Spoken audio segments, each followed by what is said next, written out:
The year is 1500 in the historic cinematic universe, and I am going to explain the lore.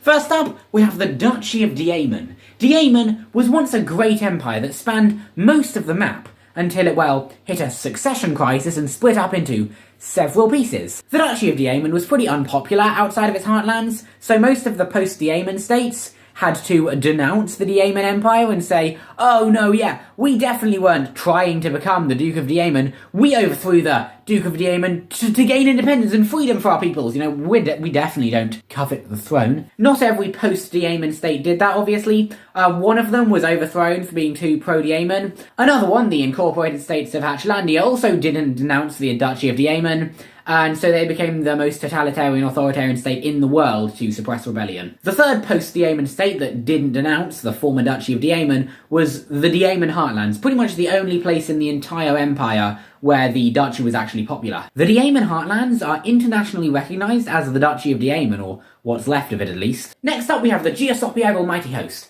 They're also a former Dieman state, and like most former Dieman states, they denounce the Duchy of Dieman. However, their people really hate the Duchy of Dieman for past oppression and they want revenge, and so they're calling on their government to invade the Duchy of Dieman and finish it off. And of course, the King of Geosopag is really into this idea.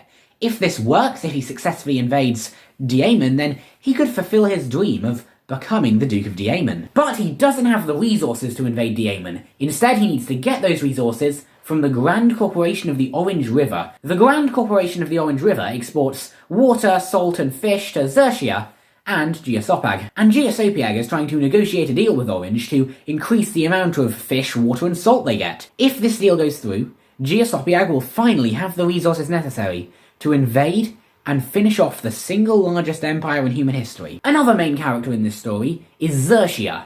Xerxia is a relatively minor power, however it really wants to unite the region of Nordland under its rule. And if it wants to one day realise that dream, then they need to keep those exports coming in from Orange. But the problem is, if Geosopiag can negotiate that deal with Orange to get more salt, more water, and more fish, then it is going to be a massive blow to the military power of Xerxia, and mean that if it wants to unite Nordland under its rule, then it's going to rely almost entirely on the support of a foreign power. Which foreign power is yet to be determined. And the last main character in our story is the Incorporated States of Hatchlandia. They've been mentioned already in this video as the most totalitarian state in human history, but they are, would you believe it, good friends with the Duchy of Dieman.